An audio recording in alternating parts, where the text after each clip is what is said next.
Hi friends, today I am going to review the book, Sales Management, Models for Developing Sales Strategies, by Robert J. Calvin. Basic assumptions.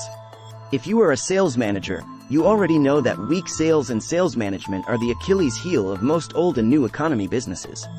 The majority of sales organizations need to be radically transformed and re-engineered. This call for radical change is based on three basic assumptions. A sales force is no better than its management. A weak sales force reflects weak management. Those managers who always complain about their salespeople may find this concept painful to accept. Your job as sales manager is to get work done through other people. While you may be able to do a better job than any other individual, you can't outperform the group of salespeople you manage. Therefore, your job is to maximize group effort. A manager's job is to make heroes, not be one. Although you will find that this axiom is particularly true in sales, it applies to other corporate functions as well. The changing landscape. Business is a dynamic process. As a sales manager, you have to learn how to manage change. Every sales manager needs to know how to deal with the following forms of change. 1. Shorter product or service life cycles reward and compensate salespeople so that they can deal with today's compressed sales cycle. 2. Your sales force can only respond effectively if you give them training in sales skills and help them build improved product knowledge. 3. Longer, more complex sales cycles. In some industries, the number of steps that have to happen before a purchase is increasing. 4. Sales representatives have to be trained to deal with a number of hurdles in most sales. 5. This training can include demonstrations, presentations, and test periods. 6. Think about ways that you can reward salespeople who negotiate each step successfully. 7. Buying from experts and friends. Different industries require salespeople to have different, specific expertises. 8. In some cases, your clients may know as much about the product as your salesperson does, so you must boost your salesperson's product knowledge. 9. The salesperson must also approach the customer relationship as if he or she is dealing with a friend or a colleague. 10. If the buyer isn't knowledgeable, the salesperson has to supply expert advice, but with an air of being helpful and gently instructive, not superior or pedantic. 11. Group decisions. Since work groups are beginning to participate jointly in buying decisions, salespeople have to learn how to sell at multiple levels. 12. If team selling might be required for complex sales, adjust your profile of the candidates you want to hire in accord with this specific demand. 13. Intense competition. Global markets and changing technology make competition even more intense. 14. Technology is the great democrat. 14. Your company will find itself besieged by well-trained professionals in Asia, India, and Russia. 15. Less customer loyalty. In most companies, purchasers must lower costs to keep their jobs. 16. The internet exposes your markup for everyone to see. 16. Salespeople must be trained to demonstrate, quantify, and prove customer benefits, or they are working against very difficult odds. 17. If the customer isn't given a compelling reason to keep buying from you, then the customer won't. Hiring the best, terminating the rest. Sales managers have varying skills, and the area of hiring is often a problem. Sales managers generally hire people who present a nice appearance, share their backgrounds, and do not threaten them. When you are hiring, avoid these major mistakes. 1. Hiring the best of a bad bunch. 2. Hiring under pressure and making snap judgments. 3. Hiring people you like, instead of networking or keeping long-term files. 4. Failing to upgrade your sales force. 5. Failing to terminate weak performers, otherwise known as weeding the garden. Good sales management properly applied is the least expensive, most effective way to increase dollars of revenue and margins, market share, cash flow, return on investment, and net present value, as well as to beat the competition and make yourself a hero. One company improved its bottom line by firing the lowest, achieving 10% of its sales force. This allowed the cream to rise to the top and created continuous improvement. Training for results. Most sales managers do not devote enough time to training. As a sales manager, consider spending up to 40% of your time training. If you are supervising a staff of 5 to 7 salespeople, this is a necessary allocation of your attention. The best sales managers realize they are agents of change and, as such, they must manage change and change people's behavior. Training not only increases the confidence and enthusiasm of your sales force, thereby reducing costly turnover, but it also increases productivity and capacity.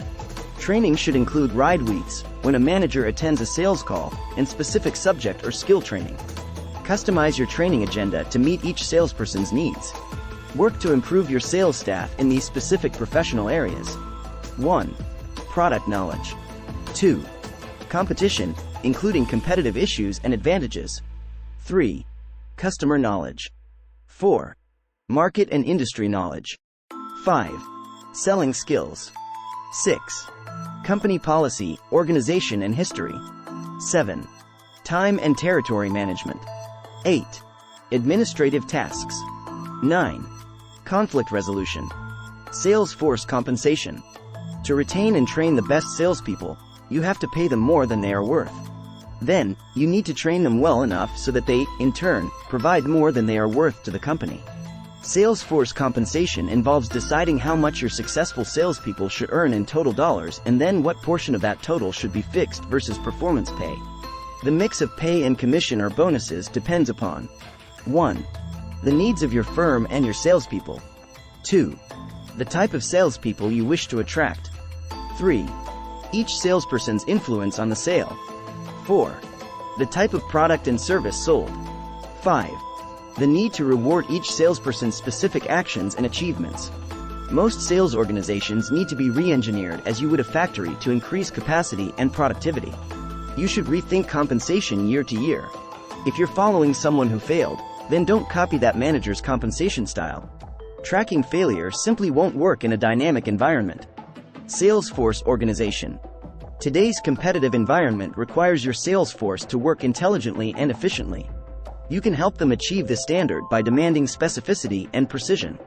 The sales forecast is a number. The sales plan is the tactical and strategic action on the part of each salesperson and sales manager to reach that number. The sales forecast says, I want to get from point A to point B. The sales plan says, this is how I am going to do it. Many salespeople attempt to disguise their ineffectiveness by appearing to work long and hard. To optimize efficiency, you should 1. Be certain that your salespeople plan their calls at least a week in advance. 2. Be certain that your salespeople use available technology to manage their time, such as email and cell phones. 3. Be certain that your salespeople don't call on unqualified leads. 4. Be certain that your salespeople use the telephone and email to make appointments and to answer questions and concerns. 5. Be certain that salespeople understand what hours you want them to work and how often you want them in the office. 6. Be sure that your salespeople prioritize their schedules. 7. Train salespeople in time management. Sales force automation. While automation alone will not improve a weak sales force, computers represent the most exciting advance in selling tools since the invention of the telephone. To begin internal improvements, first ask if your company has the human resources to handle new e-commerce tasks. If not, you may need to outsource some tasks.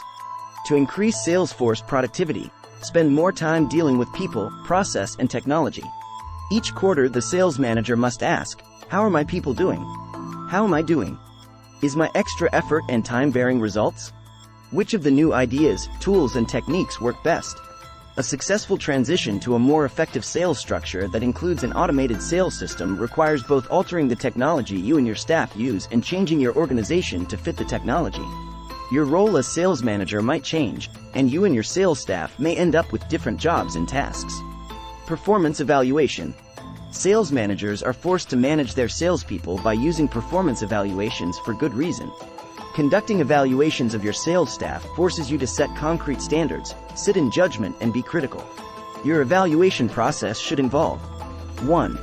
Deciding what you wish to appraise. 2. Developing metrics and performance standards for these categories. 3. Creating a rating system. 4. Holding an evaluation review meeting with each salesperson. Computers, software, e-commerce, and the web integrate all the elements of sales and sales force management, satisfy customers' needs for enterprise-wide solutions, and help ensure your firm's effective impact in the marketplace. Your appraisal list should include sales results, sales quality, sales activity, selling skills, job knowledge, self-organization and planning, participation, administrative and monitoring standards, expense control, customer relations, and personal characteristics. Motivation moves performance. To motivate your sales force, use praise and recognition, reinforcement of their personal usefulness, challenge and achievement, authority and freedom, esteem and status, consistent and competent leadership, job security, and just compensation. Remember that you can't mass-produce motivation because different sparks light different salespeople's fires. Takeaways. 1. Both old and new economy companies suffer from ineffective sales forces. 2. Sales managers must learn how to motivate and evaluate. 3. Fire salespeople who don't perform. 3. There is no other option. 4. Arguably, nothing is more important to a company's future than its sales team. 5. Good sales managers understand that they must deal with constant change. 6. Without realizing it, most sales managers hire people that look and act like them. 7. The most neglected aspect of sales management is training. 8. Employee turnover is a consistent problem in sales, but you can solve it. 9. The modern manager must understand the critical role of computers and automation in the sales process. 10. Sometimes, the sales manager should accompany a salesperson out on a call.